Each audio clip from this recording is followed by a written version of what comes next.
everybody, and welcome to the stream/podcast if you're catching this not on the live stream.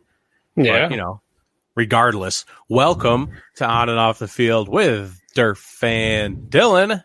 As always, on a lovely Thursday. Oh, boy.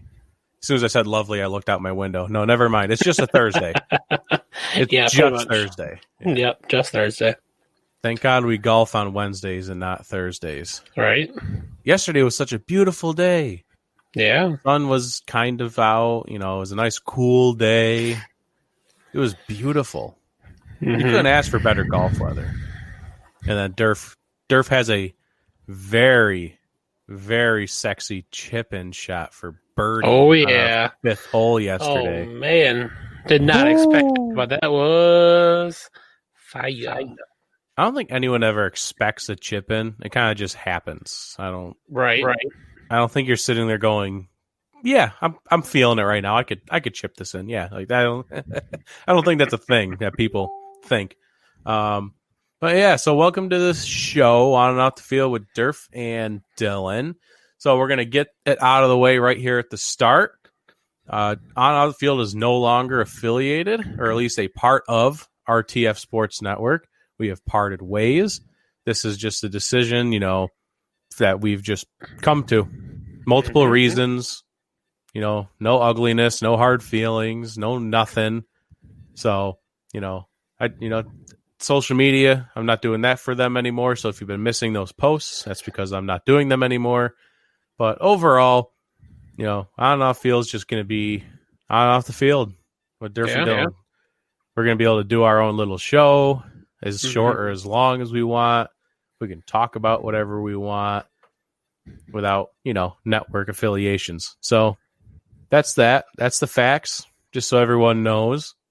We're still going to be following RTF, or at least I know I am. I'm still hanging out with a couple people from the shows we met. We met a lot of great people on the network.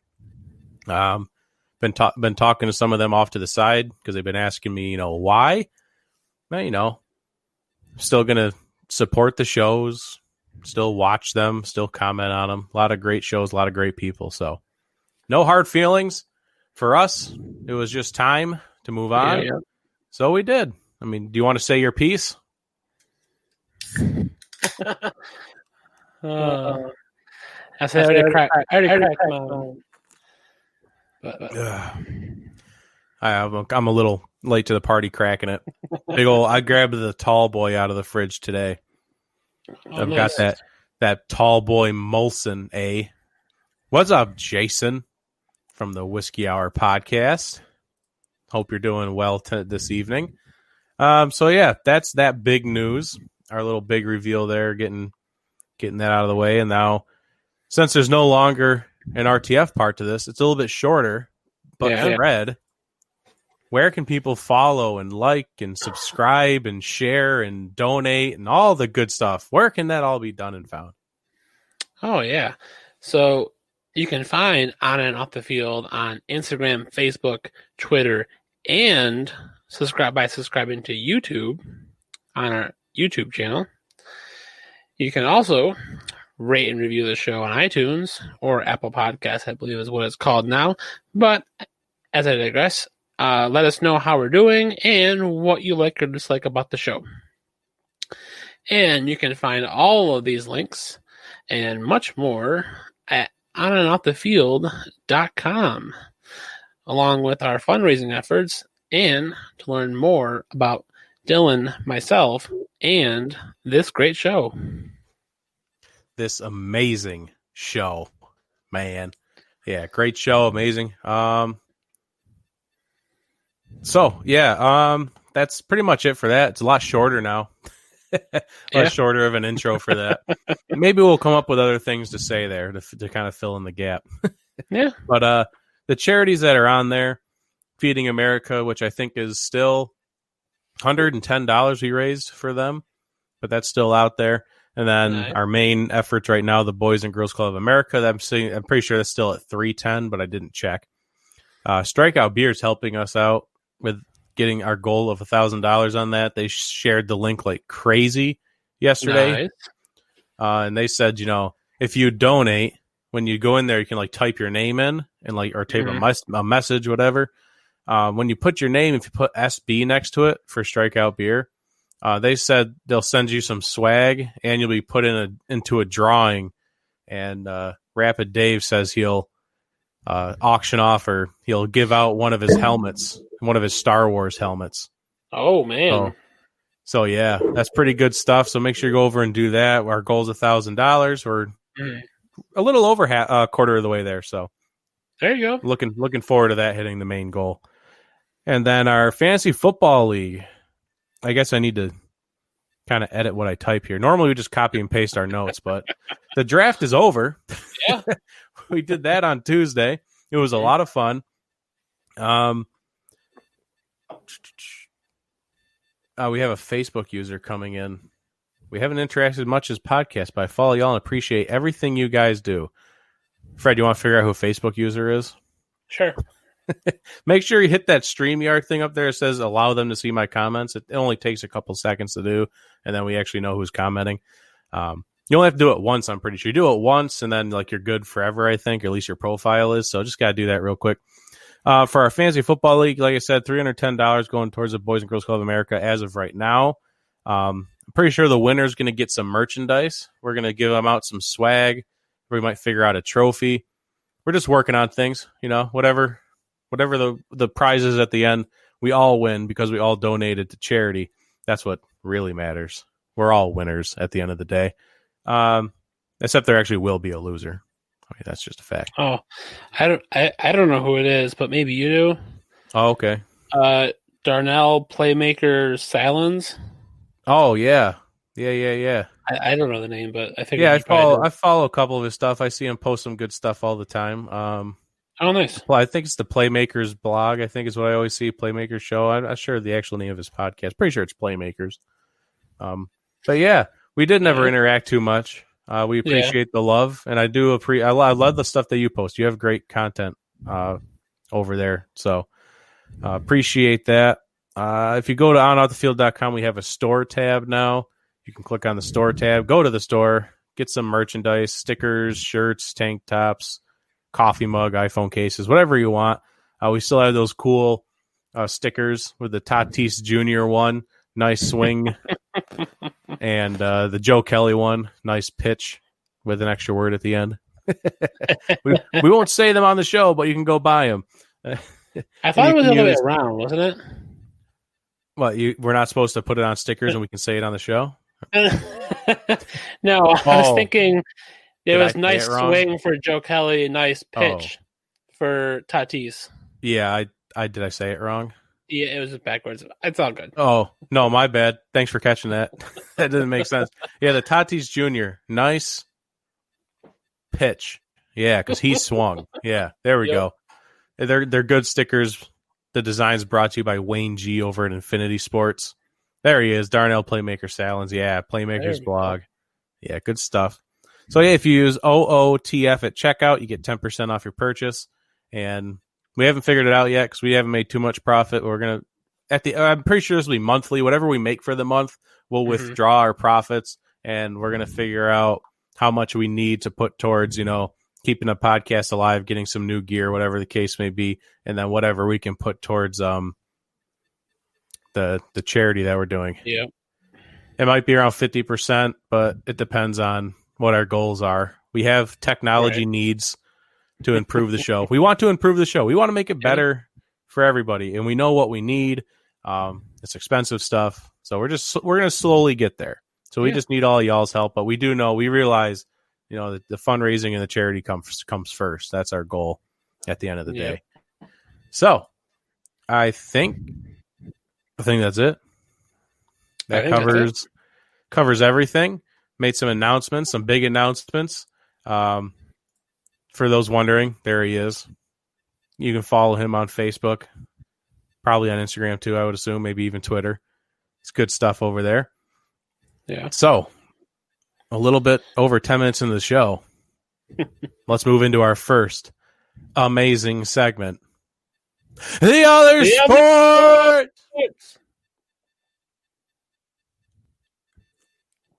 God, I hate that. like how we One just of go these like days. radio silent after it. Yeah, like, right. Just like we just scream and then silence. Because it's just disappointment. That's all it is. I'm just sitting here like, oh my God, I can't believe we do that every time. It's just disappointment. That's all it is. So for the other sports, we'll start on a good note at least. You know, we talked about it a little bit on Tuesday because we had some time to talk about it, but I want to bring it up again for those who missed it. North Dakota State, the same school where Carson Wentz came out of. So for some reason, they're producing like good quarterbacks for some reason. I don't know. I don't even know what division they're in. I have no idea. But they are going to play one game this season. One game. I did figure out the team they're playing, Central Arkansas, is playing a full season, as far as I know. At least a season. They're not pulling Central Arkansas out just to play this one game. So that's right. Good at least. I'm fine with that now. I was under the impression they were just out here for the one game as well.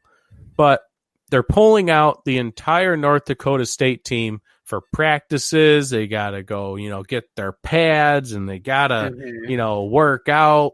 Got to do all these things to get ready for one game because, and this is something that school said, this is not just like an assumption like, oh, they want to do this. This is what they said.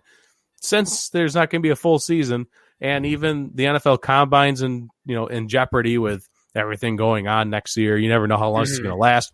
Right. They are doing this to showcase their star quarterback, Trey Lance.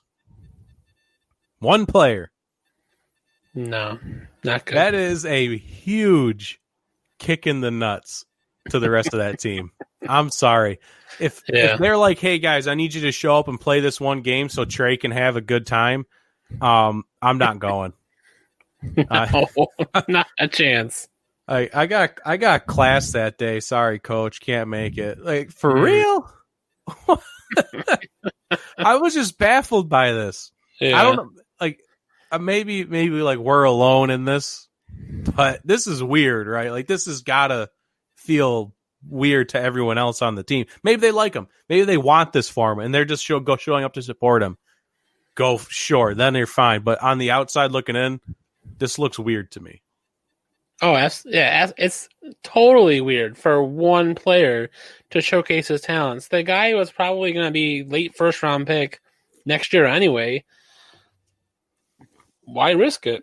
This is why you have players at the end of the season don't play in bowl games. It's too much of a risk.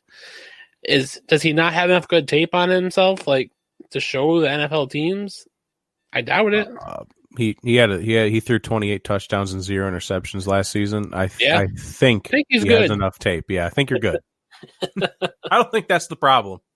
That's the same thing with like Justin Fields at Ohio State complaining about playing football. Like, you're going to get drafted next year. Just shut up and make everyone healthy. Yeah, like, just there's really no reason. There's zero. What happens when in this game, unless they have a deal with Central Arkansas? Like, what if they're playing flag football for this game? Like, they're about to sack him or hit him, and they just like blow the whistle. Like, what if Trey Lance gets hurt? Right. He rushes, twists an ankle, does something weird. Like, what if it turns into like a Tua scenario? You're gonna go like overall be a starter. Granted, Tua still went like high in the draft, right? But now he's injured. You don't know what's going to happen with him. They're saying that he's, Jesus, what's the head coach down there in Miami? Brian Flores. Yeah, Brian Flores. He said Tua's had a bad couple of days in practice. Now, is that because he wasn't ready for the NFL, or is that because of his injury? We don't know. I mean, that's kind of rhetorical. Yeah, we don't know. It'd be tough to assume. So, yeah. But if let's say it is the injury, Trey Lance comes out here and gets injured. Maybe not as gruesome as Tua, but let's say he just does something weird. It's going to set you back. Let's say there is a combine. Oh, well, I can't participate in the combine because I'm still healing up from this injury I got. Right. Why would you bother? The whole thing is weird. Totally. But if they want to do it, they just want to show them off for a game. Godspeed. I hope no one gets hurt. What if there's like a borderline NFL ready player on that team who we're not looking for, but there are some teams looking at him. He gets hurt playing in this game for Trey, and now he doesn't get drafted because of his injury. God, I'd be mad. Whew. Yeah, that would that'd be a tough one. Yeah, forget Trey. Even if he does get hurt, let's say it's like Tua, he does still get drafted in the first round. That other guy loses out in the NFL because he played in this one stupid game. I just hope that doesn't happen. It's right. Just it's a what if scenario. Maybe none of this happens and we're all fine. So who knows? So that's it for college football. Really, nothing else is happening. It's been pretty quiet on the college football front, but now we got to get into some a little bit uglier stuff. As everybody knows, I believe it was it Sunday or Monday? The shooting of Jacob Blake. I want to say Sunday because I think the news was really breaking out on Monday for it. Like the video hit on Monday. I feel like that's right. So the shooting of Jacob Blake. Mm-hmm. It's been debated. I don't even want to use the word debated, but here we are using the word debated all week on social media and in the news and all of these places. I'm debating right now if I want to get into details. I feel like I don't want to. Yeah. Virtually, he went there to break up. There was a fight going on between two women. He broke it up, but he knew the woman somehow. Some people said he took her keys or something. It was a dispute. Yeah. It's a regular dispute that happens on the streets all the time. People are yelling at each other. It happens outside my house sometimes. I forgot this happened. It was like 2 weeks ago. There was a white woman walking down the street, but the girl gets angry at the guy. She gets in her car and drives up onto the sidewalk and blocks him off with his car. It was insane. Geez. It was right outside my house. Blocks him with the car. She gets out of the car, starts yelling at him, and then I think she spit on him. And then the guy grabs her by the throat and starts choking her. But me and my neighbor come outside the house and start yelling at him, and the girl drives away and he walks away. But virtually, that you would imagine that's kind of what's happening in this scenario before the cops show up. So that's what's happening. And then someone calls the police, domestic violence case. Cops show up, and they virtually single out Jacob Blake for some reason. I don't know how this starts. We don't have video, and I'll get to that. I'll get that other part real quick here in a second. But virtually, he ends up getting taken down. He gets tased. Whatever happens in between that time period, he stands up and walks towards his car. Some pictures show that he's carrying a knife, and it was confirmed by cops that he did have a knife on him. But he's walking into his car. A cop pulls a gun on him as he's walking toward his car. As soon as he opens the car door and leans inside, he gets shot in the back 7 times. That's what happened. Mm-hmm. That's the scenario. I'm not here to tell you what to think. I've done that on social media, and I've gotten blasted over the past week. And I've been told some friends aren't my friends anymore, and it's been a rough week.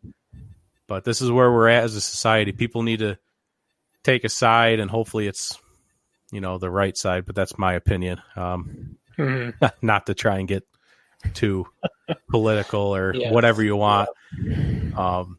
I don't think. I think anyone that says he deserves to be shot in the back 7 times is absolutely wrong, and I'm disgusted with that. But I understand some people are confused and upset. Why are you walking away from cops? Yada yada.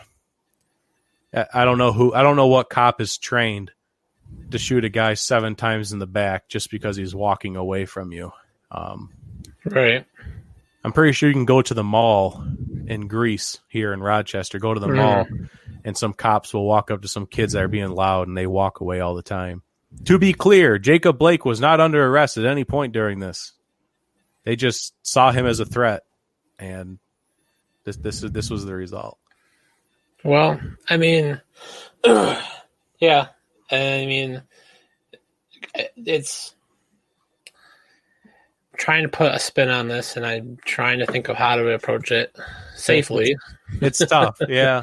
I mean, hey, we're not part of a network anymore. Go for it. Let's just make a stance. Just go for it. It's I think the good thing, not like the really good, like on quotes here, good thing is that he's not dead. Yeah, that is, thank God. He's paralyzed from the waist down now because 7 bullets in your back will probably do that. But that's, I mean, we don't have someone dying here, but at the same point, it's the same example over and over and over again that needs to change. Yeah, and it's the same people with the same opinions every time this happens. I just watched a video today. I kind of compiled all the things we've seen on video over the past 8 years of these kinds of events occurring in America, and it gets old. It gets real old. Yeah. And social media is a dangerous place right now. It's an ugly place.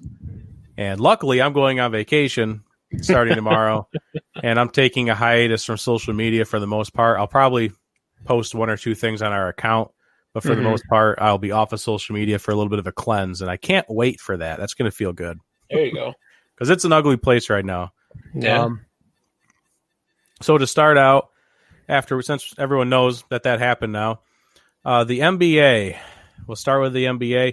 All 3 NBA playoff games yesterday were postponed. It started with the Bucks saying they weren't going to come out of the locker room against the Magic. Then the Rockets and the Thunder and the Lakers and the Blazers followed suit. They did have a meeting today about canceling the rest of the playoffs, and they came back and said they will continue to play, but there won't be any more games tonight either. I think they're going to resume tomorrow. Yeah. And I think I have a video here. I think I have a video for Doc Rivers that I want to show because Doc Rivers is a great guy. He's a great coach. He's a great guy. So I just wanted to play this video. It's about 3 minutes long. I just want you to listen to what he has to say on the matter. Hopefully there's audio to this. I think I set it up properly, but here we go. Here we go. Here we go.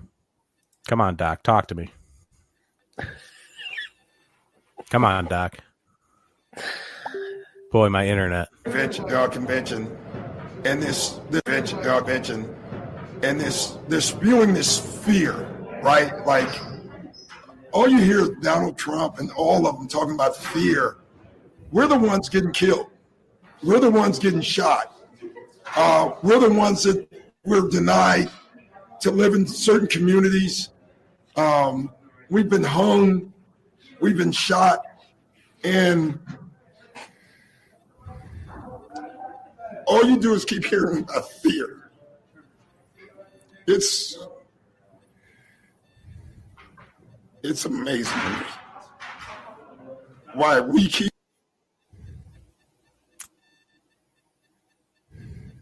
Little bit of buffering for Doc, yeah.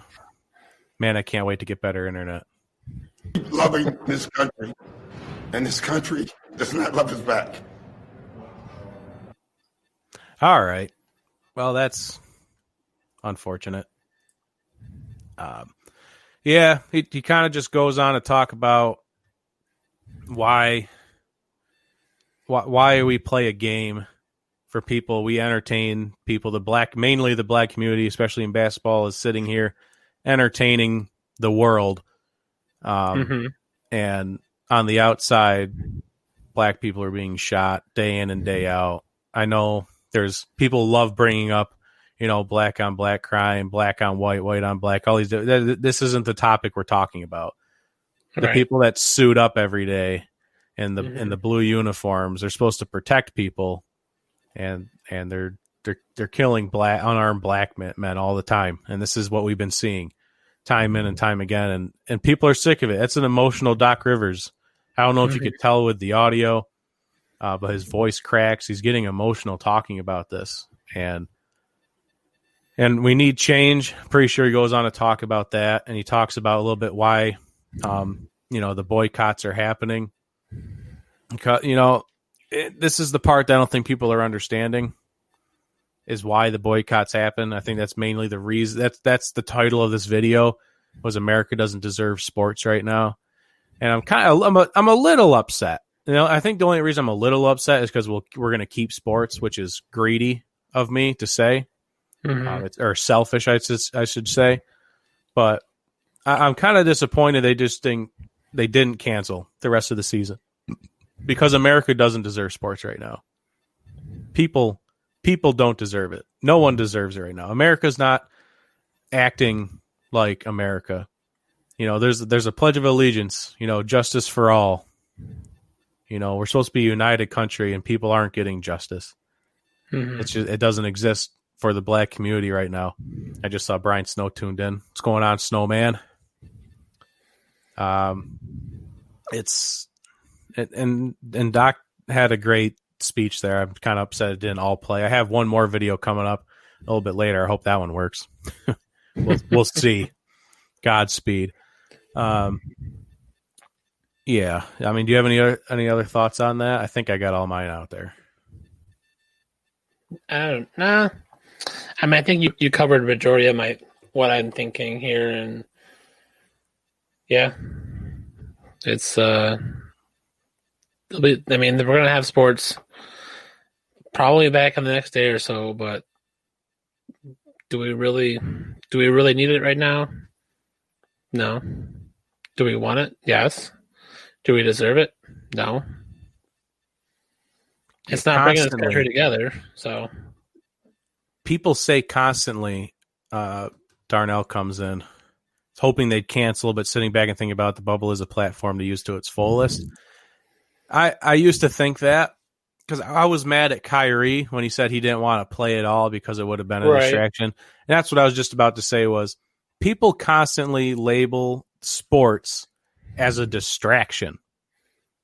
People say, "Oh, I love watching sports. It's a way to get away from my life. Oh, it's a distraction from everything. I love it." So as soon as politics comes into sports, as soon as there's like a boycott of the players or a strike, as soon as something from the real life sinks into sports, people get mad. They get mad because it's supposed to be their escape. But guess what? These are still Americans playing these sports. These are black men playing and women playing these sports. Yeah. Because the WNBA also postponed their games as well. I know one of the tennis players was supposed to not play, but she's playing now. I saw that. Basically, everyone's coming back to play. The point of the boycott was to send a message saying, we're not here to entertain you. We're people too, and we need change. I would like to see some more action from these teams, these players, these owners, everyone. I would love to see some action taken. I don't know how much we're going to see. And Darnell says the bubble's a platform. It is. People are in one place. They can talk to the cameras and say what they want to say. But I would like to see people in their communities going to police stations, people putting money towards police reform, better training, stuff like that. There's real things that could be done instead of talking. There's been a lot of talking, and I love it. A lot of people have said a lot of things. It's great that a lot of people in the sports world are on the same page, with the exception of Rob Manfred, like usual, as I got that ESPN notification. But that's not really a shocker. Because MLB is coming up next on our slate here. I got own little opinion on that. It's been interesting. I'm just holding on to some hope that some action's taken by these people once the season's over. They have an entire off. I don't know how long the off season is going to be for the NBA. I guess it's. But there's an off season. Yeah, there's time. There's something there. Yeah, it's time to go. I mean, LeBron, as much as LeBron James gets for heat, people hate him. He literally created a tuition-free school for underprivileged kids. Yeah. I mean, if there's not a bigger philanthropist in the league, my God, he created a tuition-free school for underprivileged kids. My God, what a great thing he did. Yeah. And LeBron's taking the charge on this for the most part. At least he's trying. Yeah, definitely. Major League Baseball. A lot of question marks for Major League Baseball. I found this confusing. So let's read through the docket here. The Cincinnati Reds, the Brewers, the Mariners at the Dodgers, or at the Padres, and then the Dodgers at the Giants all called off their games yesterday. Yep. And then the Athletics, the Rangers, the Phillies at the Nationals, Twins at Tigers, Red Sox, Blue Jays, and Rockies at Diamondbacks were set to play, but they've been postponed as well. Possibly more could follow. We don't really know at this point. Yeah. But it was like, this game, these teams aren't going to play, but these ones will, and this one's not going to.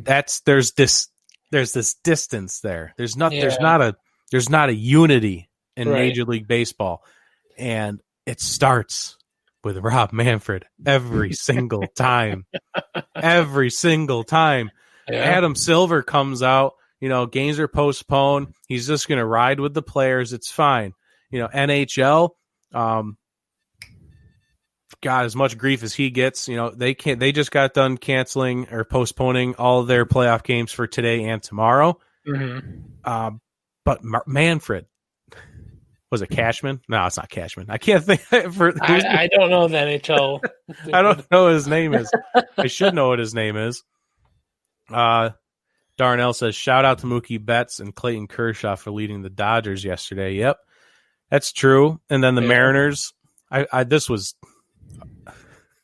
the main voice for the Mariners was Taijuan Walker, and we just traded him today. Oof. He was the main voice to postpone the game yesterday, and then we traded him today. I hope that had nothing to do with it, but that's a bad look. Just saying. Yeah, thank God it's just the Mariners. No one knows about it. I'm just a fan. That's the only reason I knew that happened, but still.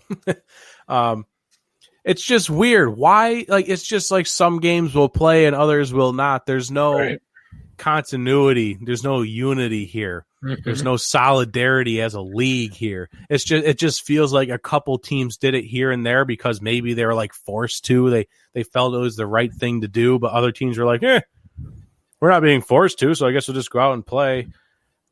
It just feels so wrong. And it's just Major League Baseball taking another left turn when they're supposed to go right.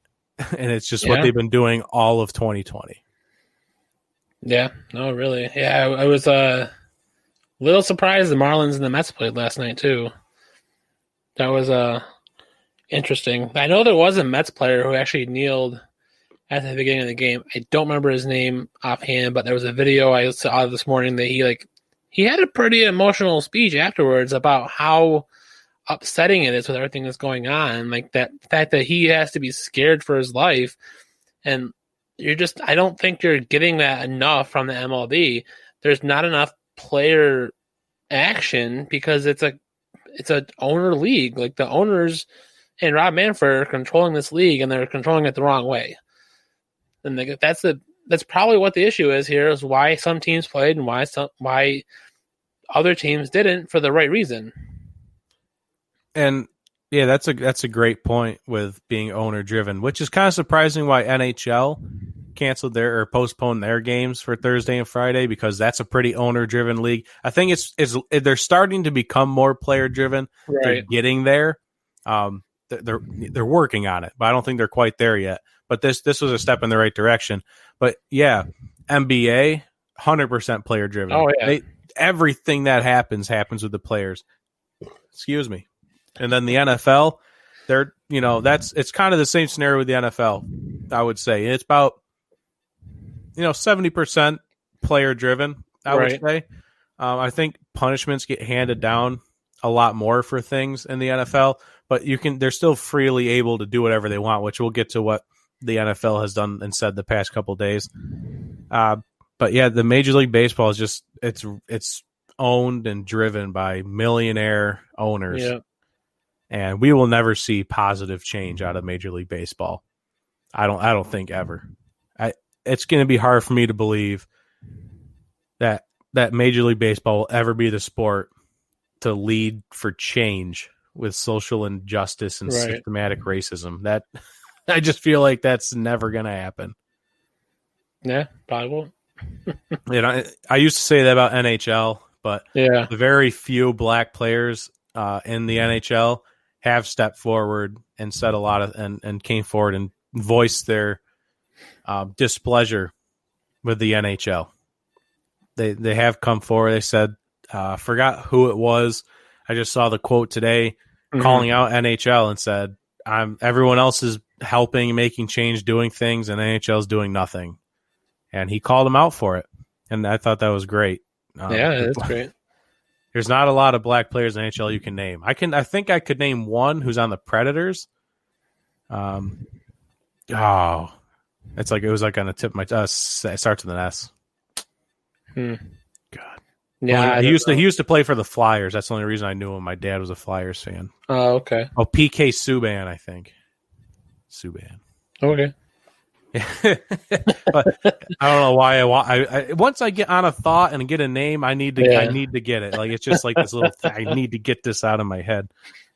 It's a little tick I have. Yeah. So, the other video I have is NFL, but we'll see if it even plays. And then I guess one other piece for NHL news to round out the other sports. To kind of, I guess, for at least now, close off this topic. The Arizona Coyotes, man, talk about a punishment. Talk about getting your hand like nailed to a board, not even slapped, like hit with a sledgehammer. They forfeit their 2020 second round pick and their 2021 first round pick for violating combine rules. Apparently, they were illegally trying out at least 20 athletes. Combine athletes. I don't know how you do that. I don't know what the rules are for NHL Combine. I have no idea. But apparently they were illegally working out 20 players. And that's a big no-no because those are some tough punishments there. For combine rules, that's pretty that's pretty tough there.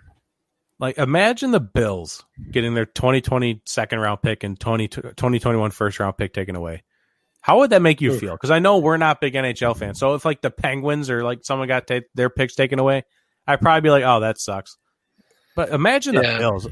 Sitting here that the Seahawks had their picks just taken away because they broke rules. Those are some big picks. Oh, man, yeah. Those are some really big, yeah. A first-round pick. Seattle Seahawks gave up two first-round picks for Jamal Adams. We got a return for that. Just getting it taken away because you're idiots? I would be furious. Not good. So it's sad that in other sports we still have to compare it to the NFL like that. we have to compare another sport. So little, we have to compare it to our sport. That's how we make everything comes back to the NFL at some point, which is why we're moving into our next segment, which is just NFL news. You know, we can actually probably go into more detail and things in this. There you go. Ooh. So the first thing on the docket was actually something I just saw on Facebook. It's a statement from the Baltimore Ravens. And as I pull it up via Adam Schefter, he actually said, one of my bosses called this the best statement I've ever seen from a sports team. And I briefly read it. And from what I could tell, I would pretty much agree with him. So from the Baltimore Ravens, which to be fair, the Ravens have been vocal. Many of their players have been vocal about social injustice. I know John Harbaugh is very vocal, and I believe this is from ownership, if I'm not mistaken. With another example of racial discrimination with the shooting of Jacob Blake and the unlawful abuse of peaceful protesters, we must unify as a society. It is imperative that all people, regardless of race, religion, creed, or belief, come together and say enough is enough. This is bigger than sports. Racism is embedded in the fabric of our nation's foundation and is a blemish on our country's history. If we are to change course and make our world a better place, we must face this problem head on and act now to enact positive change. It is a time to accept accountability and acknowledge the ramifications of slavery and racial injustice. Though we cannot right all wrongs of our country's history, we can arrest and charge the police officers responsible for Breonna Taylor's killing and the shooting of Jacob Blake. demand that Senator Mitch McConnell bring the George Floyd Justice and Policing Act of 2020 to the Senate floor for vote. Support state and federally mandated CALEA accreditation and national standards of care and policing. Encourage everyone to engage in the political process by registering to vote. Demand prison sentencing reform that is fair and equitable. Encourage every citizen to act with respect and compliance when engaging with police. If you feel there has been an abuse of power, we encourage you to contact your police department's internal affairs unit. We will use our platform to drive change now, not just for our generation, but for generations that follow, for our sons and daughters, and for their children. What a statement. That's a statement there. Holy cow. I mean, initial thoughts? Just reading that, whose statement was that? Joshua Bailey. That was the statement of the Baltimore Ravens. I don't know who typed it up. Right. It was the organization. So I would imagine it's ownership. I don't know if players had something to say in it, coaches, stuff like that. I'd imagine it came from ownership, though. Terry, what's up, fella? What's going on, my man? So going back to that, I mean, you said wow right off the bat. I mean, that's a statement. It's powerful. Like, that's a powerful statement that the NFL needs to get behind, and other teams need to get behind, and just be like, we need to support this idea, and just be like, we need to change. We need to make change, and we need to do it now. Like, history is history. Leave it in the books. Leave it in the museums. This is the present, and we're looking towards the future. We got to change. And he hit the nail on the head on every topic. Oh, yeah. I mean, there's been injustice. We need justice served for Breonna Taylor and Jacob Blake, and I think they're still working on George Floyd. I'm not sure where we stand with that. From the last I saw, they were charged, but I also saw that the case went to a federal level. So I don't even know if they're in jail yet, or I don't even know if they're fully persecuted yet. I have no idea. Right. And then he goes on to say, you got to encourage people to comply. If you feel like there's an abuse of power, live through this scenario, and then you can report it and get someone, deal with it off of the street so no one gets killed again. Yeah. And then he also talks about police reform, which is what I've been screaming. I got a fruit fly in front of my face. I'm about to lose it. Things, get out of here. Terry, not yet. Yeah, so the killers of George Floyd are still not fully prosecuted. How is that a thing? How? And this is what people are mad about. It's sad how slow the process is for some selective few from Joshua. Yeah, it's disturbing. There's a video of him murdering a man in the street that goes on for what, like almost 9 minutes? Yeah. And they're not fully prosecuted yet. Yep. Come on. It's pitiful. And so I know police reform and training is a thing, and this is what I try to tell people. We're just off the rails at this point, so I'm just going to go for it. This is what I've been saying with Jacob Blake. If the guy has a knife in his hand and he wants to walk to his car, you take a couple paces back. This guy is following behind Jacob Blake with a gun in his back every step of the way. If he's going to lean into his car, take a couple steps back. Wait around the other side of the car. You don't follow him to the point of, if you know he has a knife, you don't follow behind him to the point where if he turned around, he could slash you. This is improper training. This guy was in over his head. He was scared, put a gun to his back. And as soon as it just got too much for this police officer, he shot him 7 times in the back because he was scared. And shooting 7 times shows how scared he was. Not once, just to put him down. Not twice to be, even twice is too much, obviously. But, just once to... He shot him 7 times. Yeah. Inexcusable training. I would say... go ahead. Go ahead. No, you go ahead. Oh, so just to add to that point, though, if anyone's like, most people have seen the video, just remember that there was 3 police officers around him, and there's also 3 kids in the backseat of that car. Yeah. Like, why was there no thought by any of these cops to say, hey, let's at least get him in containment on the ground. Like, we don't need to kneel on his neck or anything, like what happened to George Floyd. But why was there not a thought in their heads to do it without a gun? And people want to say, well, they had him on the ground, they tased him, but he got up and walked away. One person. Why would you not handcuff him? One person tased him, and the other two cops stood by and did nothing. They just watched. Maybe tase him, and then you can hold him down as 3 people. Guess what? He's not going anywhere if there's 3 people. Right. But it's improper training. It's just 100% improper training on all of those cops' parts.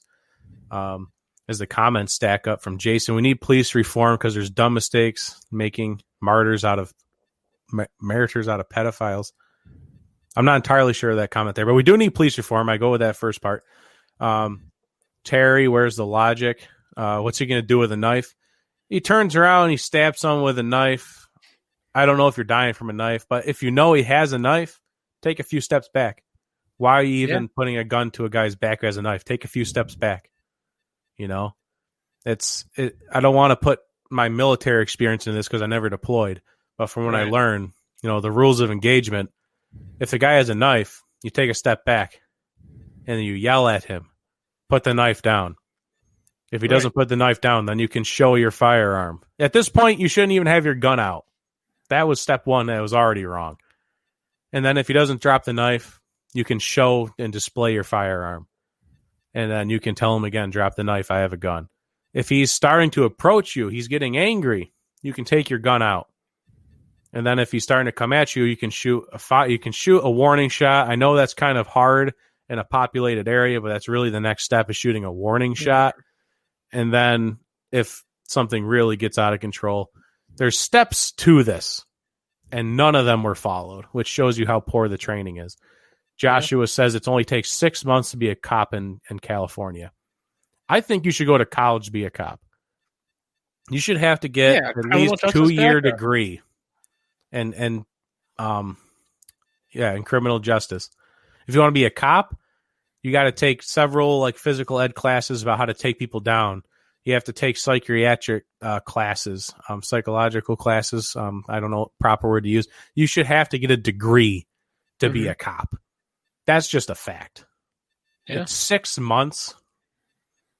No. Hey, Joshua says we're on point with everything. We try. Yeah.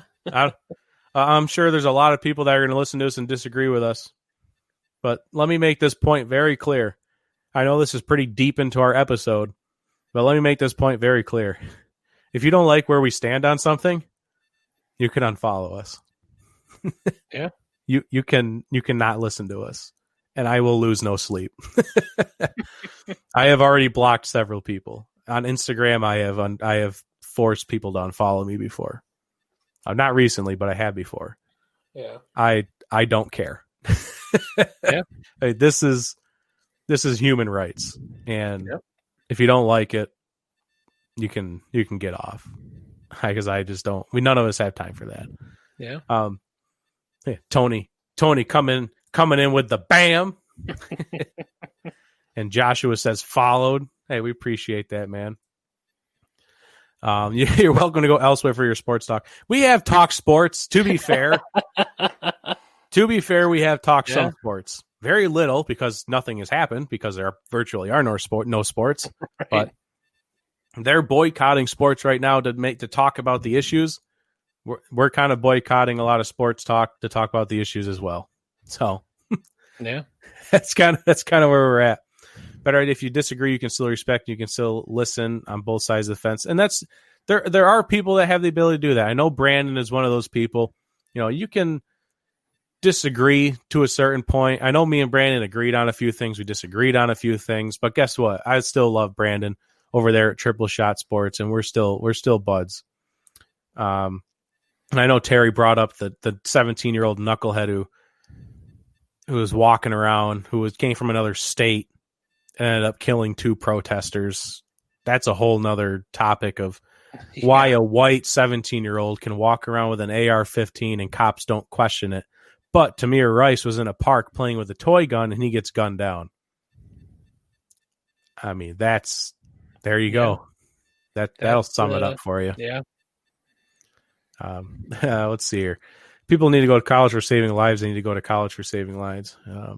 That they do need to go to college for saving lives. Yeah. Okay. I think I see what you're saying there, Joshua. I think I know what you're saying. Yeah. Come on, Dylan, tell the truth, says Terry. I did. It's not. Cops were handing him water bottles. Thanks for showing up. He came from out of state to protect a gas station that wasn't his and ended up killing 2 people. He's going to jail. It's the same thing with the 5-year-old kid who was shot in the back of the head by a black neighbor. People want to bring that up at the time, but guess what? They arrested the guy who shot the kid. Justice is served. Rest in peace to the kid, because that's tragic. Yeah. And same thing here. The guy's going to go to jail. He killed 2 people. He's been arrested. Justice was served. And that's the truth. We don't have to talk about these things where justice is served.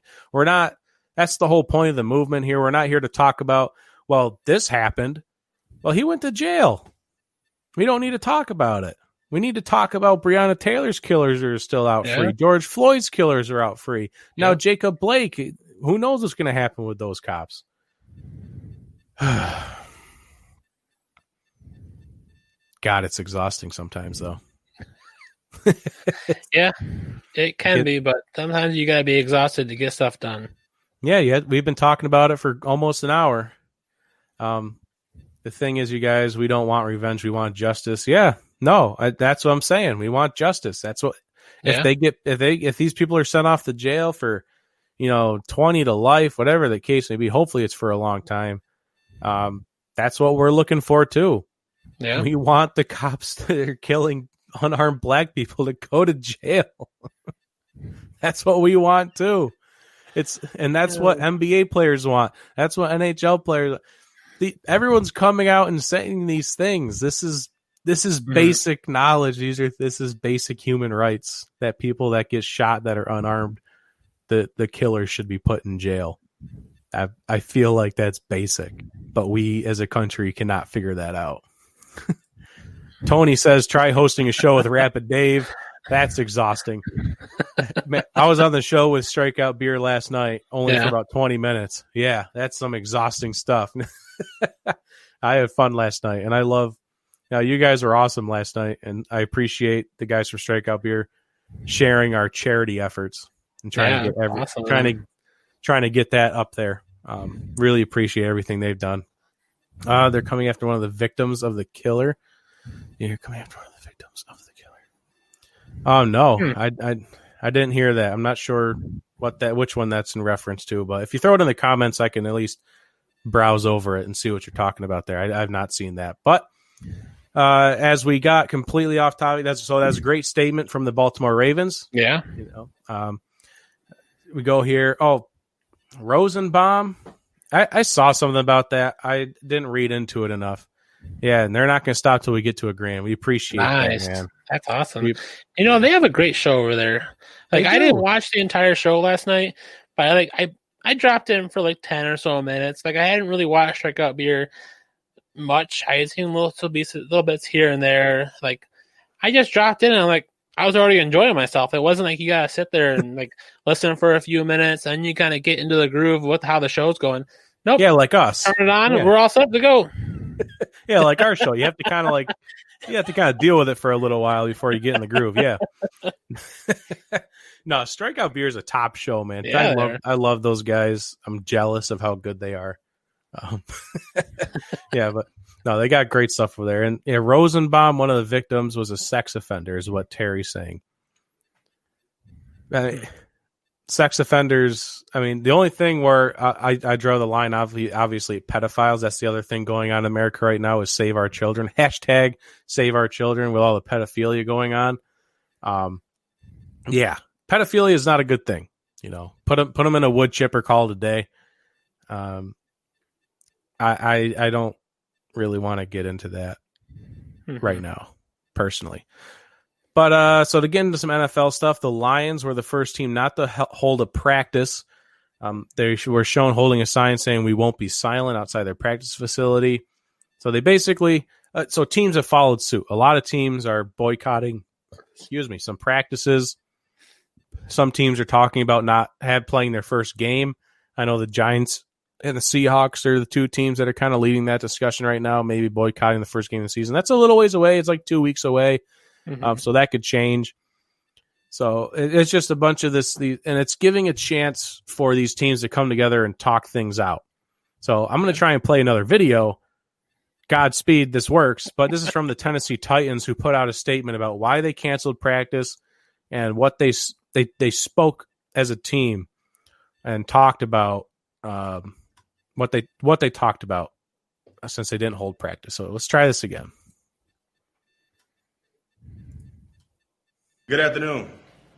As I woke up this morning and headed to the facility at 6 a.m. this morning, I was prepared to go to practice. But as we started, we had a team meeting this morning, first as a leadership with Mike Vrabel, and we had a lot of powerful discussions. Guys spilled out their emotions, guys teared up, and we had a lot of constructive conversation. But as we went to our team meeting with the entire team, we felt as players and as an entire organization that it was right to not practice today. We feel that with all the recent events that's happened in our country, not only just this year, not only the past year, but the past hundreds of years, we decided that it's time to take a stand today. And we feel that with this moment right here and today, with my brother Ryan standing next to me and all my brothers standing behind me, we wanted to show solidarity and be unified and to say that we're tired. We're sick and tired.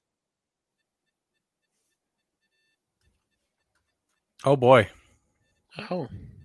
That was going so well, too. What happened? I don't know, Facebook. Let me try and refresh that, and let's see if we can get that back. Because this really is a great video, and it'll explain to everybody why they boycotted practice. Because people are having a big issue understanding why this happened today. Right. And headed to the facility at 6 a.m. this morning. I was prepared to go to practice. We're working on it, folks. Bear with us. Hopefully, it my doesn't internet is buffer terrible. Too long to get back up to where we were. We feel that with all the recent events that's happened in our country, not only just this year, not only the past year, but the past hundreds of years, we decided that it's time to take a stand today. And we feel that with this moment right here and today, with my brother Ryan standing next to me and all my brothers standing behind me, we wanted to show solidarity and be unified and to say that we're tired. We're sick and tired of seeing the things that's been going on social media for the entertainment. Seeing our Black brothers and sisters be murdered by police like it's nothing. And I feel like it's time for a change. And as I sit here and try to gather my thoughts, this is not a prepared statement. I didn't have time to prepare a statement. I'm coming to you and I'm talking from the heart. I just had a son just Sunday. I have a 1-year-old daughter, and I have no clue on what I'm going to tell them or what kind of world that they're going to grow up in this country. And I'm begging and pleading to the powers that may be to please, we're crying, spilling my heart out to say that we need change, and we need change as soon as possible. Thank you. Like Kevin said, we had a powerful conversation this morning. Guys spilling their hearts out and really hearing different perspectives on experiences, on viewpoints. And as a team, we felt like it's important that we stand up here together, united, that though we may be from different backgrounds, from different situations, been through different experiences, we're together and support each other throughout this whole year. Like Kevin said, these systematic oppressions have been going on for a long time. Hundreds of years, this country was founded upon racist ideas, with slaves being brought here from the day of foundation. And those ideas have persisted throughout the last hundreds of years, and it's going to take time until we can get those all out. But we're tired of it. We're tired of dealing with systematic oppression. We're tired of dealing with excessive force. We're tired of seeing Black men and women die in situations where they should be walking home and spend the night with their families. It's sickening, and there's really it's sickening to just know that they have to worry about their kids coming home at night. I have 2 young kids that because of the color of their skin, I never have to worry about if they get pulled over by a police officer, if they're going to make it out of that interaction alive. And that's a sick fact of the world that we're living in. So we stand up here together, united, demanding change, that there's equality and justice for all those situations. Thank you. And that's a tough point for a lot of people to understand. That last point there from Ryan Tannehill saying that he knows for a fact that his 2 kids, if they get pulled over by cops at some point, he doesn't have to worry about it. They're going to drive away with the ticket and nothing else is going to happen there. A lot of people, a lot of white people have an issue understanding that topic.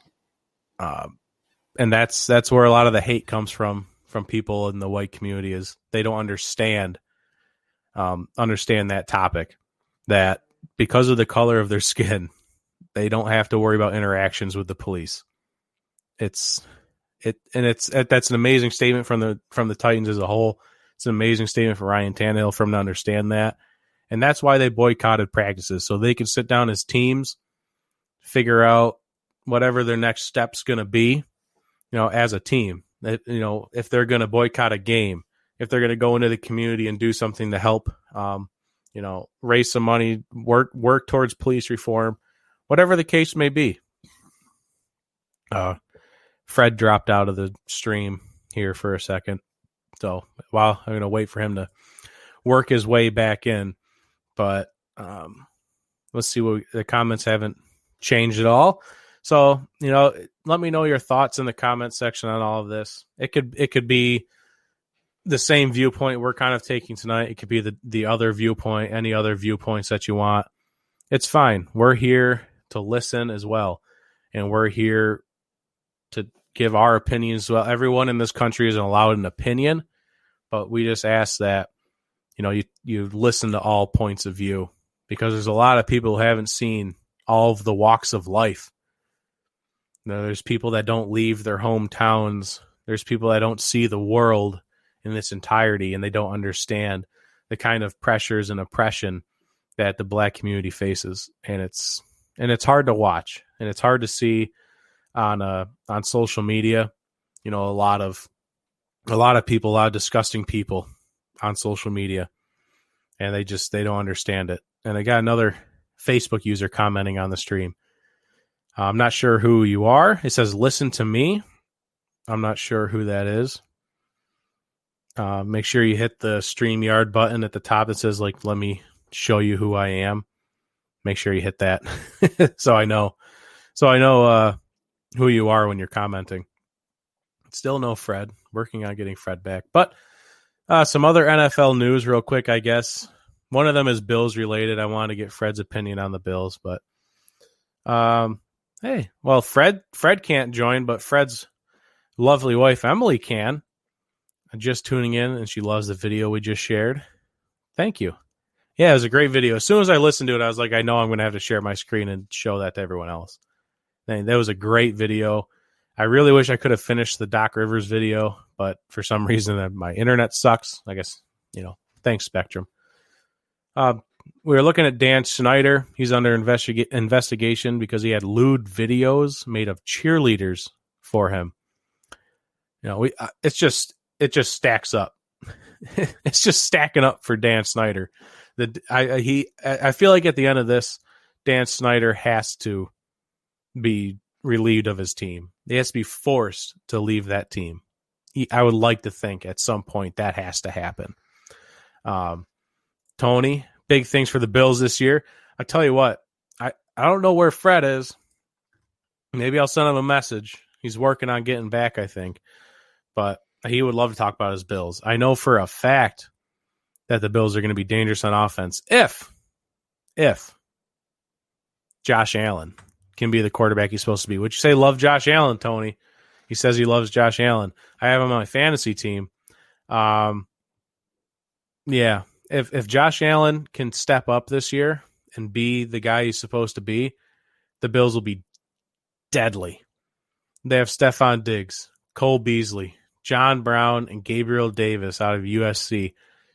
Out of Florida State has been absolutely incredible.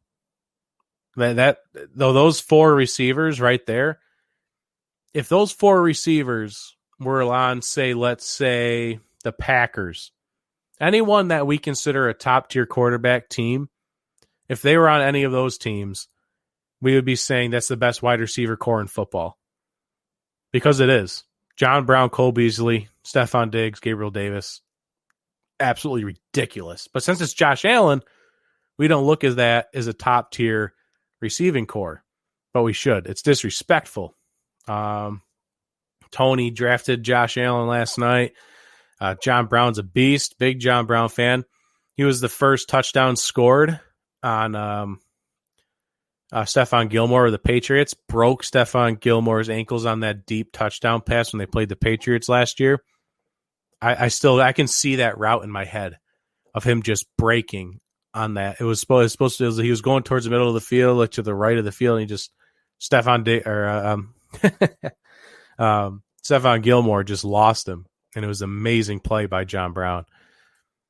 Cole Beasley going to be for fantasy. How well is Cole Beasley going to be for fantasy? Cole Beasley's going to catch everything under. There's a lot of targets for the Bills. I don't know what he's going to be for fantasy because I kind of look at him as the third option right now. Stephon Diggs, John Brown, great route runners. They can get open whenever they want. I feel like they're going to be the top 2 targets. Cole Beasley's more of your third down guy. He's your slot receiver. Take your third string slot receiver for what you will in any fantasy scenario. Like we have Philip Dorsett for the Seahawks. I'm not going to draft him because he's the third guy. Cole Beasley will be good. He will get his targets in some games, but as a week to week fantasy player, I'm not putting him in my lineup until I can see the kind of connection that Josh Allen and Cole Beasley are going to have this season. Because maybe he doesn't figure it out with Stephon Diggs. Maybe he doesn't figure out that connection, and he has to go back to Cole Beasley, and maybe that happens. And now Cole Beasley's like the number 2. Maybe John Brown gets hurt, and Cole Beasley's the number 1. Cole Beasley is a beast of a wide receiver, don't get me wrong. But on the depth chart, I know it doesn't look like he's going to be coming back. Let's see here. Tony says the squirrel. Which one's the squirrel, John Brown or Cole Beasley? Not entirely sure. He'll be better this year back as a third option. Yeah. Cole Beasley was great last year. I'm not going to say he wasn't great last year. Cole Beasley's awesome. But this year with Stephon Diggs coming to town, it does push him a little bit. The squirrel, Cole Beasley. I didn't know that was his nickname. Or maybe you just gave him that nickname. I'm not entirely sure. Fred's working his way back. He's restarting. So we're going to move on to our fantasy football draft results once Fred gets back into the stream. And I'll tell you what, I wasn't happy during the draft with my results, but after looking it over, I'm kind of happy. And I'm glad that we have Tony in here from Strikeout Beer because he was the guy. He did it. Tony did it. He drafted Gardner Minshew in the first round, 10th overall. And then he followed that up. He doubled down on his terrible team by drafting the wide receiver. God, I hate myself. I blanked on his name. Tony, who's the wide receiver you picked? Maybe I'll figure it out for you. DJ Chark. There we go. I don't know why I couldn't think of that. I think he called his team the Minshews, which is prop. My terrible team will beat yours, he says. I can't wait till we play. It's funny because the Strikeout Beer boys face each other. There's Fred. Welcome back. Thanks. That was extremely frustrating what just happened there. So I'm sorry that happened to you. I But don't- Emily came in and said and commented on the show while you were gone, so she's watching. yeah. Yeah, I don't know. Like, internet just kicked me off, and then every application on my computer froze and would not quit. I was like, Beautiful. we're just gonna force quit all of this and restart. I didn't know if you needed the link again. I don't know what was happening. I was just letting everyone know that Tony drafted Gardner Minshew 10th overall in our fantasy football league draft. So hopefully he posted that picture and tagged Gardner Minshew and hashtagged it up to get his $20 gift certificate for some Bud Light. I hope he's done that by now. But that was a kind of our segue into our main segment, which is our OOTF Fantasy Football Draft recap. I mean, we won't go into too much detail. We can kind of compare our teams, I was thinking, and we can let at least whoever's in the comments decide who got the better team. So let me share my screen once again. Well, you know how well this could go terribly. You never know. Yeah. Oh, I'm not even sharing my screen anymore. Sorry about that, folks. There we go. So here's my team. I have Josh Allen leading the way at quarterback. And then I took Kenny. I took my running backs first. I got Ezekiel Elliott and Josh Jacobs, which I had the 4th pick overall and still got Ezekiel Elliott because somebody, I think it was the guys over at Tubi Blunt, took Michael Thomas 2nd overall. So Zeke fell to me at 4, which I was super happy about. And then I got Josh Jacobs in the 2nd round. Then we follow that up with Kenny Golladay and Cooper Kupp as my main wide receivers. I also got Michael Gallup down there as one of my flex players. David Johnson. I'm just hoping, they need some offense generated in the run game for Houston. And if David Johnson is healthy and he gets back to his form that he had a couple of years ago, he'll be a fantasy breakout guy. But he's a little old. He's injured. We'll see what happens. And then Hunter Henry is my tight end. Kind of the same thing as David Johnson, if you think about it. Yeah, David Johnson is injury prone, and so is Hunter Henry. So, well, if they get injured, I'm kind of in a lot of trouble. But for my bench, I got to see who my backups were. Tevin Coleman, Adrian Peterson. I drafted Adrian Peterson very late just for the fact that if he does have a breakout year with Darius Geis no longer being there, I have him. Christian Kirk. I've been talking about Christian Kirk for a long time. He's a great option. If you're going to pick up any wide receiver 3 on a team, it's Christian Kirk. Jared Goff is my backup quarterback. McCole Hardman is another wide receiver I picked up late. And then my backup tight end is another injury-prone tight end. 2 injury-prone tight ends. What can go wrong there is TJ Hawkinson from the Detroit Lions. And then kicker and defense doesn't really matter. I got Minneapolis and Jason Myers. My only Seahawks player, Jason Myers. We lost Fred again. Something's going on with his internet. So that's my team. I got draft grade of a C, which I was kind of disappointed about. We have some great team names here. We got the guys over at Tubi Blunt. The Minshews is Tony. Digs in a Blanket is Fred. Nutsack Express is the other Tubi Blunt crew. Clever name inbound was Kyle Eggleston, who we always have on the show. Great guy. Pond Rats is my parents. And I'm not sure who the rest are. Not off the top of my head, at least. If they were here, they could tell you. Let's take a look at Fred's team since he dropped off. Fred he's got himself an interesting team, I think. So Kyler Murray is his quarterback. I was about to take Kyler Murray. He beat me to the punch. Adam Thielen and Calvin Ridley for main wide receivers. Nutsack is Rapid Dave. I knew that one at least, I think. I think I said that. Great team name. Adam Thielen and Calvin Ridley. Calvin Ridley was an interesting pick. I don't know how late he got him, but Adam Thielen's going to be great as long as he can stay healthy. Clyde Edwards-Helaire and Kenyon Drake for running backs. Yeah, it was. I think Fred did take Clyde Edwards-Helaire in the first round, which is risky. He's going to be the starter. He's a beast. He's in the right offense, but he's a rookie. If he doesn't pan out, that's going to be a rough first pick. And then Kenyon Drake, obviously, hit or miss on that one as well. Tyler Higbee. If he can capitalize on how Tyler Higbee finished last season, if he carries that into this season, he'll be a great fantasy tight end. J.K. Dobbins, rookie, also another rookie running back out of Baltimore. So he's starting 2 rookie running backs on his team. Interesting. And then the second wide receiver 2, Marvin Jones Jr. over at Detroit. He's got Jared Cook on his bench with Aaron Rodgers, his backup quarterback, Boston Scott and Carlos Hyde as backup running backs, and then Deebo Samuel and Golden Tate for backup wide receivers. Ooh. Hi. Fred's back.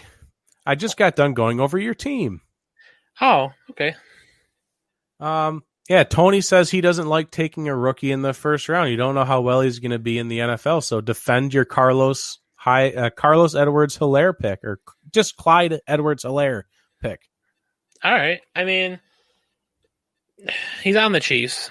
If Damian Williams had not opted out, I wouldn't have even thought of picking him up. He's probably overhyped, but I'm going to ride the rookie magic here on this pick. The fact that he's on the Chiefs with Patrick Mahomes, he's going to have that pass catching ability. If the Chiefs have to go to the run more heavily, he was a first round pick for a reason. Yeah, Probably. he was, I think, the last pick in the first round, right? Yeah, so a lot of first round picks usually running backs usually do pretty well. I'm fingers crossed this pans out for me. A lot of the bigger running backs were taken by the time I got there, and any receivers that I was really aiming for weren't there. So I was like, you know what? I'll take the rookie. Fine. Let's see what happens. Yeah, that's kind of what I said a little bit there. Like, he's in the right offense. And Patrick Right. Mahomes asked the Chiefs to draft him if he was still there. Yeah. So that just tells you that he's excited he's there. He wants to utilize his skills already. So that's just a good sign. He was Yeah, LSU, wasn't he? Clyde Edwards. He was LSU. Yep. Yeah, came from that team. Like, He's got to be fine. somewhat decent. Yeah. LSU, Clemson, Alabama. Basically, if you play there and win a championship, you're already playing at an NFL level for the most part. Well, yeah, there's some common exceptions with Alabama and possibly Clemson, but Yeah. I get what you're saying. Yeah, Tony says it doesn't work in the NFL. It doesn't work out as often as it does if you get in the first round. So, yeah, you took a chance. Yeah. And if maybe it'll pan out. People drafted Patrick Mahomes really early in his rookie season, Yeah. and it panned out for them. So, Yeah. Hey, I don't win. I was more interested by your Kenyon Drake pick more than anything. But Oh, well, I mean, he was kind of like the next running back to kind of get on the rankings there for according to Yahoo. So I was looking at it and I'm like, well, normally if he was still with Miami, I'm not going to pick him up. I wouldn't have thought to pick him up being at Miami, but he went to Arizona, had a stellar last few couple games in the season. That offense is just starting as a second year in that offense, and they're going to click more. Kyler Murray is going to get better. Kenyon Drake can take some of the pressure off Kyler Murray. And I think he's just going to continue to feast like he did last year. yeah, and Tony corrected me. I used the wrong verbiage. He didn't play his rookie year. Sorry, Right. his first year. I apologize for my blunder. Yeah, I like Drake a little bit. Tony Yeah. says he likes Drake because it's a good PPR scenario. He's already a good runner, but that's a pass-happy offense, and Kenyon Drake is an excellent pass catcher out of the backfield. So every time you catch balls, that's points. So Yeah. I think that he is in a good scenario. But a lot of people are hating on Kenyon Drake because of what he didn't do in Miami, which was be a good football player. But he had an excellent finish there with Arizona at the end of the season. But just one more point with your team. All right. Jake, you have 2 rookie running backs on your starting roster Yep. right now, with also J.K. Dobbins. Yep. If Clyde Edwards-Helaire wasn't a gamble already with a rookie running back, let's double it down. Let's put J.K. Dobbins on the list, second round pick. Double for the Ravens. rookies, double the fun. Hey, he's had a lot of great footage out of camp. Yes. And he came from Ohio State. Ohio State running backs are almost a guarantee majority of the time. Like Zeke came out of Ohio State, and look at what he's doing with the Cowboys. The Ravens are designed to run. Like that's why Lamar Jackson probably ran more than he threw. I don't know for sure. I don't know for sure the stats, but wouldn't surprise me. You probably ran more than he threw. Yeah, if I had to guess. I don't. Mark Ingram's a little on the older side. They're gonna probably start load managing him. I would think a little bit. You have the fresh legs in J.K. Dobbins there. I think J.K. Dobbins is probably going to start to see more looks after a few weeks, if I had to guess. I think he's in my starting lineup right now just because that's how I drafted him. And probably in your flex spot right now. So you can... Right, I can bounce him down to the bench and pull some from the bench up if I need to, based on what the Golden Tate down there. Yeah, there's options for me to because he's in the flex spot. So it'll be interesting to see. I'm sure I'll move him down to the bench probably start of the season, unless for some reason there's, like you said, he's been looking good in camp, and you don't know what's going to happen in the next 15 days is what we got left for 2 weeks on the dot. Actually, 14 days. All right. Yeah. So, yeah, we got 14 days for that lineup to be finalized. Maybe Ingram gets the Rona and he can't even play week 1. You never know. You never know what happens in those last 2 weeks before the season starts. Like, crazy things happens, but... Oh, Tony says whoever you have on your bench will be a better play. Oh. So, you have Deebo Samuel. He won't play week 1. That's a guarantee. It's hopeful, but it's not looking likely. He's not going to play week 1. Golden Tate, Tate had injury problems. He could be a wide receiver 1 for the Giants if he's healthy. He's a great talent. But your running backs are Carlos Hyde. Don't do that. He's with the Seahawks. I'll tell you right now, don't do that.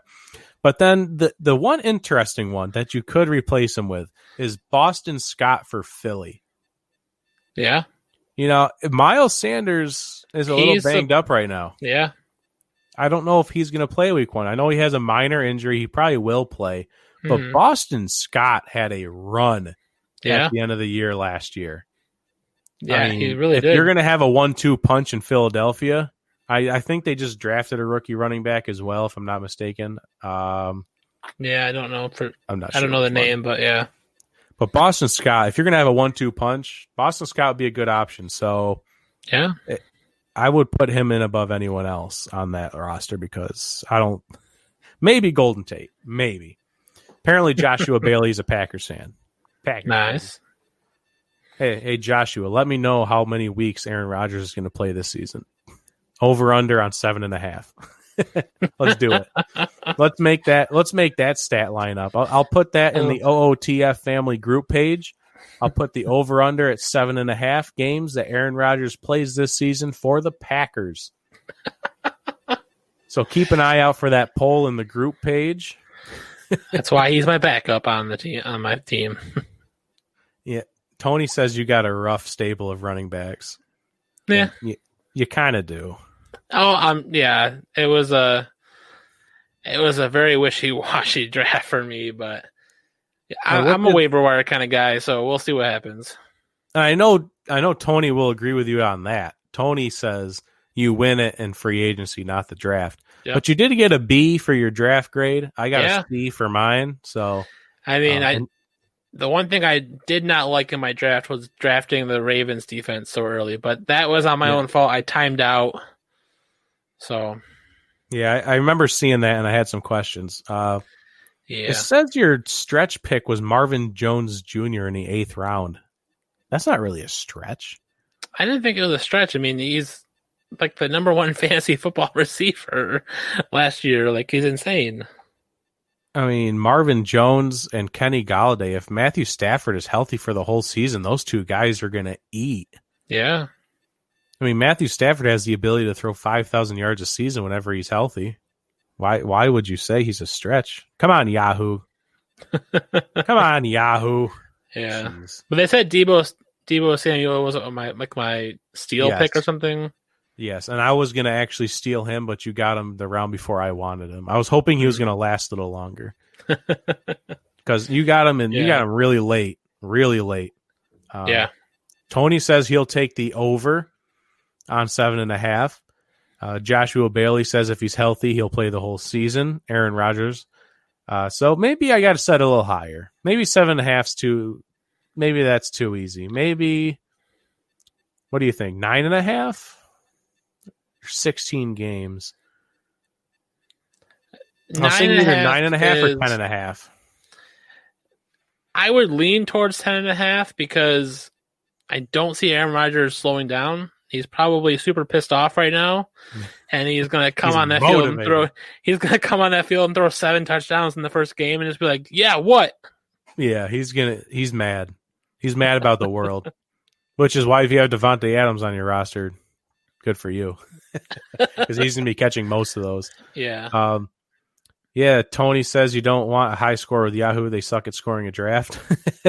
And if he's healthy, you don't bench Rodgers, which is your backup quarterback. Currently, yes. Joshua also says you have to work the waiver wire to win. You have to play the whole season, you know? Yep. You have to be with your team. I'm a waiver wire rat. I live on the waiver wire, man. Sometimes it hurts me, though. Not going to lie. Like, sometimes I maybe push it too far. Yeah. But there's a fine balance in there of, you gotta find the right matchup for the week. Yeah. I mean, that's why, like, literally on my NFL fantasy app, I'm just waiting for a draft. Like, it's going to auto pick for me, and then I'll just go in and fix it. Yeah. As time comes. just go Give in me a there. challenge. Yeah. Hey, that's more fun than anything. You just log in and this is what I have to work with. Okay, I'm just going to delete the league then. I'm not going to play that.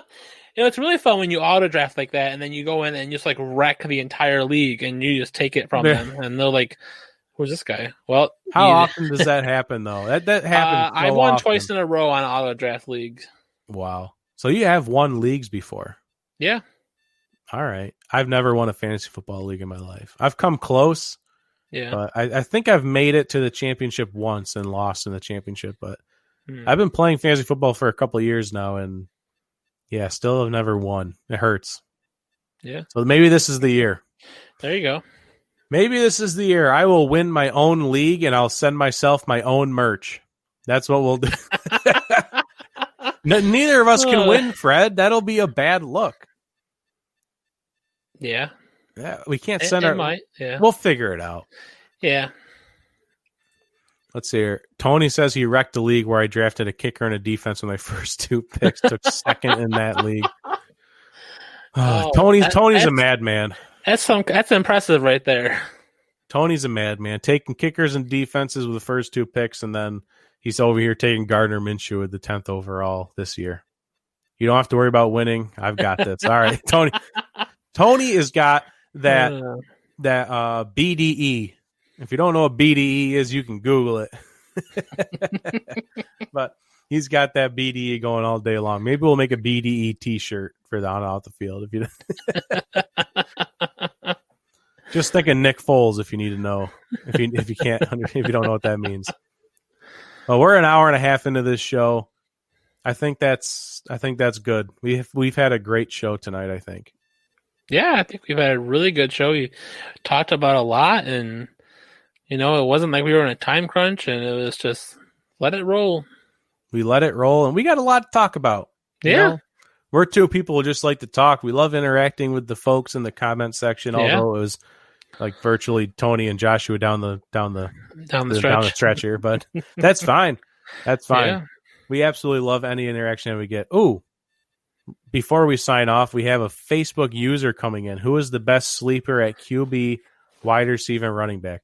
I don't know who commented, so let me know who that is, who just commented. There's a little thing at the top in the comment section that says you got allow StreamYard to see your comment. So just do that real quick so I know who you are. And then the best sleeper pick at quarterback, wide receiver, and running back. Boy, oh boy. Do you want to go first or need to think about it? Oh, you want to know who it is? Yeah, do it. Jacob Benninger. Jacob. Benninger. Yeah, if I'm not mistaken, that's my old Army lieutenant from my reserve unit. Oh, yeah, it looks like someone from the military. Yeah, that's If I my had to old guess, bud. But yeah. He came. Yeah, there he is. He's a captain Oh, now. nice. He's Oh, a man. captain. Congratulations with that. Yeah, he was a specialist when he first came to our unit, and then he became a lieutenant, and then he disappeared for a long time. I think he went on deployment or some training somewhere, and Mm-hmm. yeah, great guy. Great guy.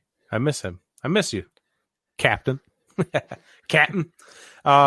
So, man, sleeper quarterback. Sleeper's quarterback. Boy, oh boy. This has started a whole new segment. This could go for another 20 minutes. You want me to go first? Yeah, go for it. I need to think. My God. You know what a sleeper quarterback is? You want to know who the sleeper quarterback is? Let's do it. Gardner Minshew. Yeah. Come on. He's motivated. Tony just came in and said Minshew at the same exact time. Gardner Minshew. The dude, everyone's sleeping on him, man. Mhm. It's a terrible team down there. But Leonard Fournette, if he could get back to at least a smidge of what he was in his first year when he was in college, they would have a solid run game. Their defense sucks, but they got DJ Chark. They have a couple other quality, mid of the road quality kind of wide receivers. Gardner's motivated. He's got swag. Let's do it. He was the highest rated rookie quarterback from PFF last season. Yeah. Gardner Minshew. There's your sleeper quarterback. Let's do it. You got a different one? I was just going to take it probably seemed like the popular road. I was going to go with Drew Lock. Okay. Because there's the amount of potential there is like, we haven't seen it yet, but there's the potential there. Like it could be guy you sit on for a week or two, let the league kind of get rolling, and then hopefully you start him at the right time and he'll put you up 50 points, something like that. So yeah, I'm gonna go with Drew Lock on that one. All right, that's fair. A lot of potential there. Yeah, Tony says he doesn't even care if they win a game. They just want to be down every game. That means they have to throw more. There you go. And the Jaguars will be down all the time. That's not going to be a problem.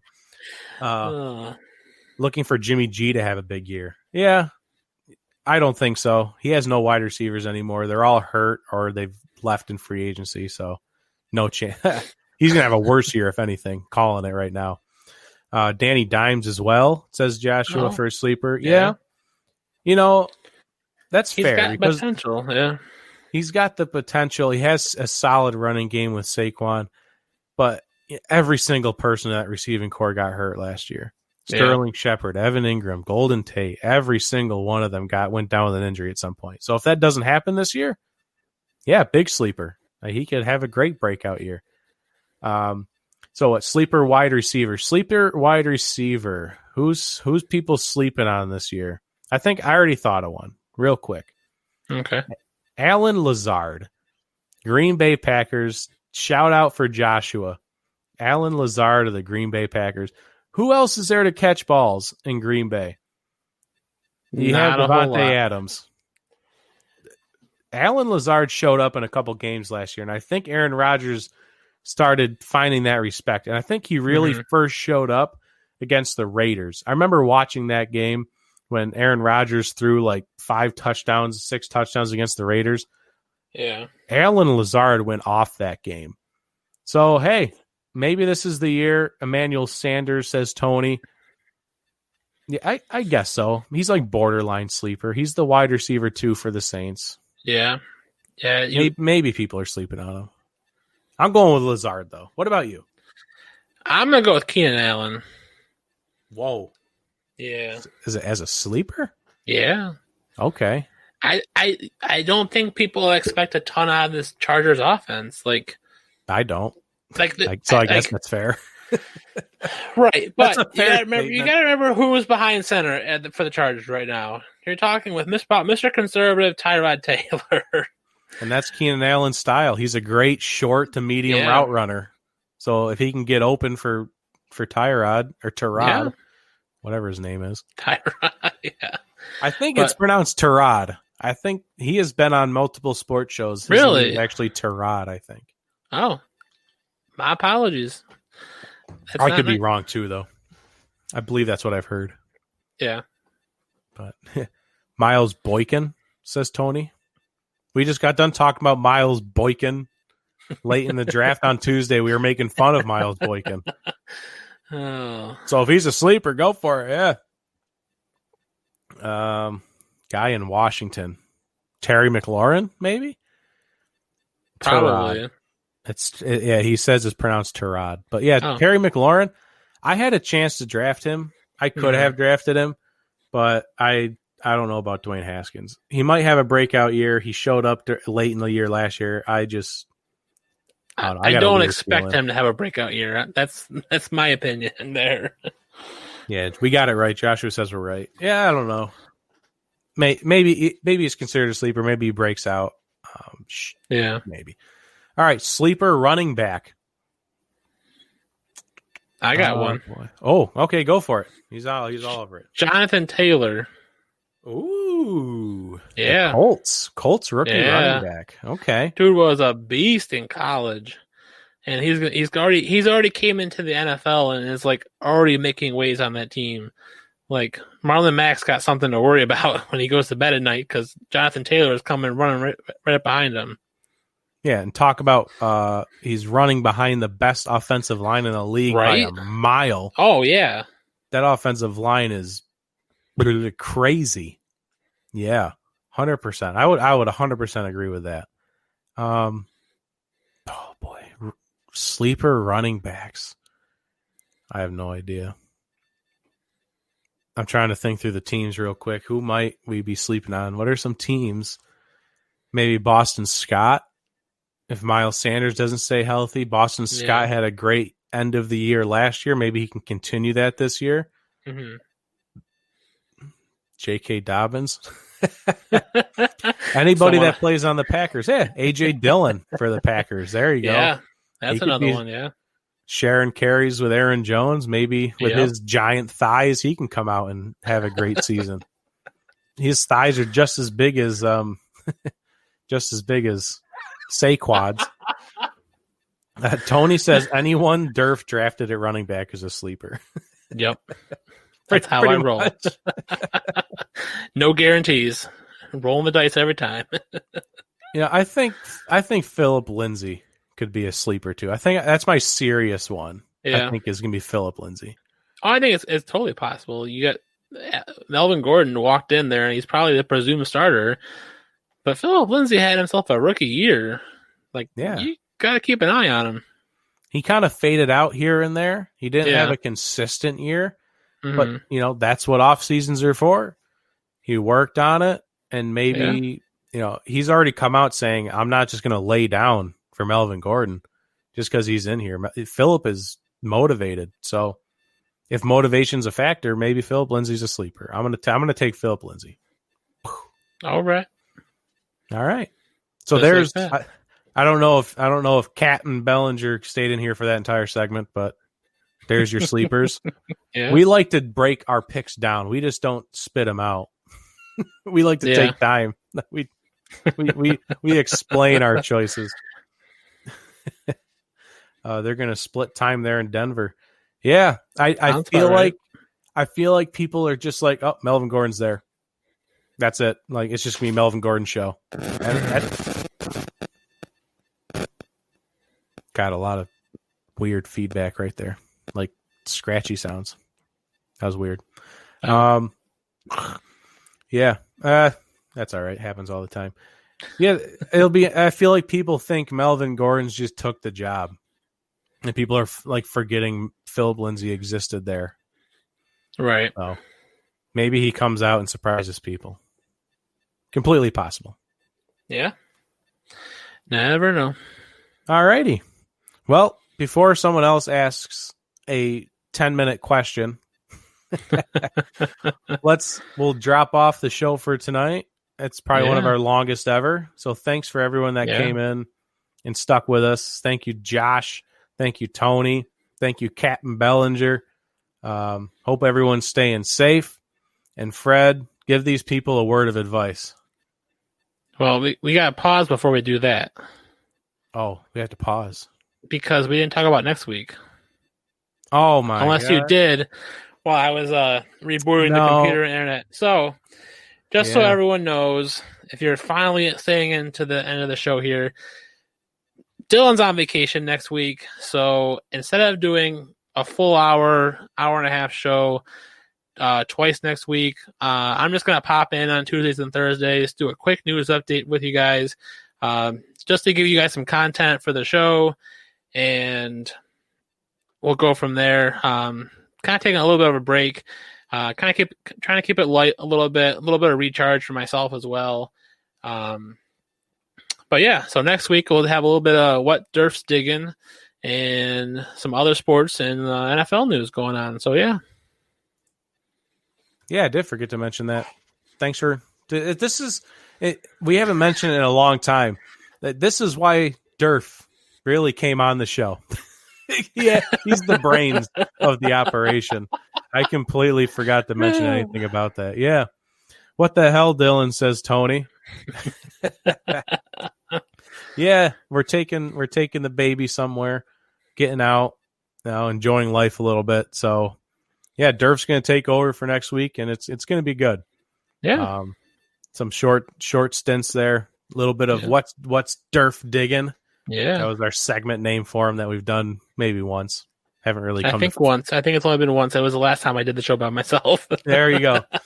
You can even title the episodes. Just say what's Durf's digging episode 1. There you go. That'll be perfect.